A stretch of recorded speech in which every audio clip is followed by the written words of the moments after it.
দেশে ক্রমবর্ধমান আইন শৃঙ্খলার অবনতি হওয়ার কারণে দেশজুড়ে বিভিন্ন ধরনের সন্ত্রাসী কার্যকলাপ বেড়েই চলেছে। সেই সাথে নাশকতা হচ্ছে, বিভিন্ন ধরনের অপকর্ম চলছে। সেই অপকর্ম রোধে সিলেট মেট্রোপলিটন পুলিশের এসএমপির পক্ষ থেকে যে লাশি সেটা ছাড়া হচ্ছে।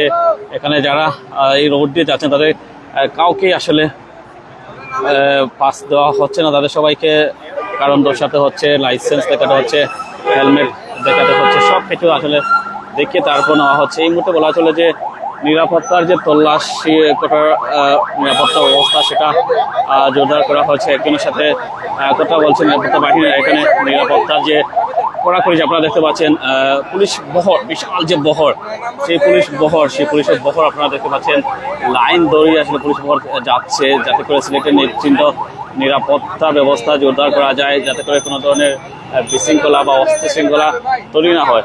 সব কিছু নিয়ে এই মুহূর্তে একজন চালকের সাথে সার্জেন্টের কথোপকথন হচ্ছে, এক ধরনের বাকবিতণ্ডা তৈরি হয়েছে। তারা আসলে জানার চেষ্টা করতেছেন আসলে কি হচ্ছে। আমরা একটু দেখি আসলে পরিস্থিতি কি।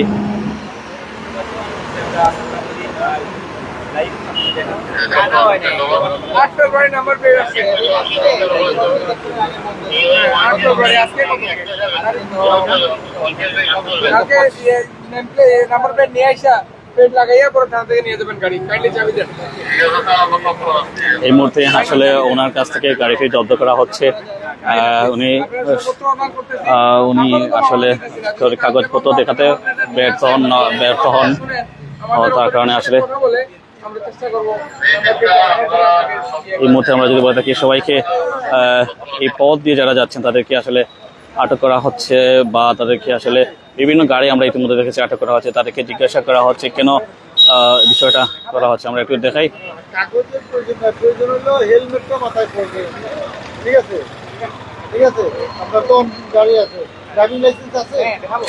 আপনারা দেখতে পাচ্ছেন এখানে যে তল্লাশি কার্যক্রম সেটা চলমান রয়েছে।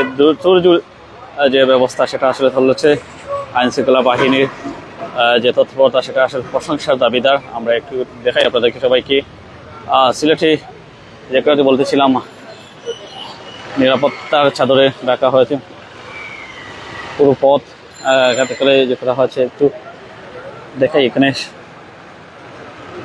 রাত তো অনেক হয়ে গেল, যারা আসলে এই পথ দিয়ে যাচ্ছেন তাদের সবাইকে জব্দ করা হচ্ছে। আমরা একটু পুলিশের বহরটা একটু দেখাই। পুলিশের যে বিশাল বহর এই মুহূর্তে অবস্থান করছে তো একটা পয়েন্টে, তাদেরকে একটু দেখাইলে আপনারা বুঝতে পারবেন আসলে কী ধরনের নিরাপত্তা বলয়ের মধ্যে দিয়ে সিলেটকে রাখা হয়েছে। আপনারা জানেন দেশ জুড়ে বিভিন্ন ধরনের চাঁদাবাজি, খুন, গুম, মানুষকে লাঠি দিয়ে পিটে হত্যা করা বা বিভিন্ন কারণে আইন শৃঙ্খলার অবনতি হচ্ছে। সেই কারণে আসলে সিলেটে নিশ্চিন্ত একটা নিরাপত্তা বলয় তৈরি করা হয়েছে। সেই বলয়ের অংশ হিসেবে নিরাপত্তা বাহিনীরা তারা সর্বোচ্চ চেষ্টা চালিয়ে যাচ্ছেন যাতে করে নিরাপত্তা কোনো ধরনের বিঘ্নিত না হয়। সিলেট এসএমপি পুলিশ কমিশনারের মাধ্যমে এবং শত শত পুলিশ এই মুহূর্তে সিলেটে অবস্থান করতেছে। আপনি আমার সামনে দেখতে পাচ্ছেন 4টি পুলিশ আছেন, সেই সাথে এক্সিকিউটিভ ম্যাজিস্ট্রেট আছেন। তারা আসলে তাৎক্ষণিকভাবে কাউকে ধরতে পারলে সাজার আওতায় নিয়ে আসতেছেন। সর্বোপরি সব কিছুর মধ্য দিয়েও তারা চাচ্ছেন সিলেটকে বাসযোগ্য অন্যান্য যে শহরগুলোতে আমরা দেখেছেন খুবই অরাজকতা পরিস্থিতি বিরাজ করছে। বিশেষ করে নির্বাচনের পরবর্তীতে সেই বিশৃঙ্খলাটা আরও কয়েকগুণ বেড়ে যায়। সেই বেড়ে যাওয়ার কারণে মূলত পুলিশের হার্ড লাইনে গেছে। দেখতে পাচ্ছেন পুলিশের ঊর্ধ্বতন কর্মকর্তারা এখানে অবস্থান করতেছেন। তারা আসলে সব কিছু জানার চেষ্টা করতেছেন। আসলে কাউকে ছাড় দেওয়া হচ্ছে না। যারা এই পথ দিয়ে যাচ্ছেন তাদের সবাইকে বলতে হচ্ছে আসলে কোথায় যাচ্ছেন, কী কারণে যাচ্ছেন। কোনো সন্দেহ হলে মূলত তাদেরকে আটক করা হচ্ছে, একটু বেশি তল্লাশি করা হচ্ছে, এবং কি যাদের কাগজ নেই, লাইসেন্স নেই, হেলমেট নেই, তাদেরকে আটকে দেওয়া হচ্ছে এবং গাড়িগুলা জব্দ করা হচ্ছে। সর্বোপরি আইন শৃঙ্খলার যে তৎপরতা, আইন শৃঙ্খলা বাহিনীর যে তৎপরতা সেটা চোখে পড়ার মতো। সেটা আপনাদের চোখেই দেখতে পাচ্ছেন। সিলেটের যে আইন শৃঙ্খলা পরিস্থিতি সেটা হয়তো অবনতি হবে এরকম আশঙ্কায় থেকেই তারা আসলে মূলত আগেভাগেই সেই তৎপরতা চালিয়ে রেখেছেন। আমরা একটু দেখাই এখানে শত শত পুলিশ সদস্যরা তারা তাদের কার্যক্রম পরিচালনা করছেন। রাত 1টা হয়ে গেল, তারপর তারা রাতের যে কার্যক্রম চলে সেটা চালিয়ে যাবেন, যাতে করে কোনো ধরনের নিরাপত্তা বিঘ্নিত না হয়।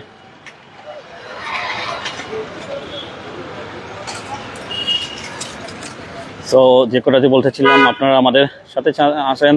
সিলেটের যে নিরাপত্তা বলয় সেটা তৈরি করা হয়েছে, সেটা আসলে চলমান রয়েছে। সো আমি সেজন্য এতক্ষণ প্রাইম সিলেটে যুক্ত রয়েছিলাম, সিলেটের চৌহাট্টা পয়েন্ট থেকে। সেখানে আপনারা দেখতে পাচ্ছেন নিরাপত্তার যে চাদর, সেটা চাদরে বিছিয়ে দেওয়া হয়েছে সিলেটকে নিরাপদ করতে, বাসযোগ্য করতে। সেই পদক্ষেপ সিলেট মেট্রোপলিটন পুলিশের পক্ষ থেকে নেওয়া হয়েছে।